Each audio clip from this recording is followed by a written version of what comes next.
৪৮ ঘন্টার মধ্যে ঢাকাসহ সারা দেশে ভারী বৃষ্টিপাতের পূর্বাভাস দিয়েছে আবহাওয়া অধিদপ্তর। একই সাথে মৌসুমী বায়ু সক্রিয় থাকায় লঘুচাপের কারণে দক্ষিণ উপকূলীয় ও সমুদ্র অঞ্চলে ৩ নম্বর সতর্ক সংকেত দেখিয়ে যেতে বলা হয়েছে।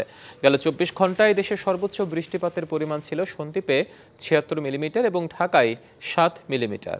আবহাওয়াবিদরা বলছেন, সারা দেশে আরও কিছুদিন ভারী বৃষ্টিপাত হতে পারে, তবে দক্ষিণাঞ্চলের তুলনায় উত্তর ও উত্তর পশ্চিমাঞ্চলে কম বৃষ্টিপাত হবে।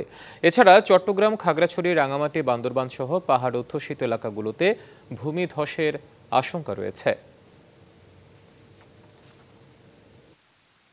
লঘুচাপটার প্রভাবে কিন্তু সাগরে সঞ্চালনশীল মেঘমালা তৈরি হচ্ছে, তারপর বাতাসের আধিক্যটা একটু বেড়ে গেছে। সেই জন্য আমরা বাংলাদেশের সমুদ্র বন্দরগুলোর জন্য ৩ নম্বর স্থানীয় সতর্ক সংকেত বলবৎ রেখেছি। এখন ভারী বর্ষণ বা বৃষ্টিপাতের যে প্রবণতা এখন দেখা যাচ্ছে, এটা আগামী কয়েকদিন বিরাজ করবে এবং সারা দেশে কম বেশি ভারী বর্ষণ হবে। এটা দেখা যাচ্ছে বৃষ্টিপাতটা অব্যাহত থাকবে সামনের দিনগুলোতে।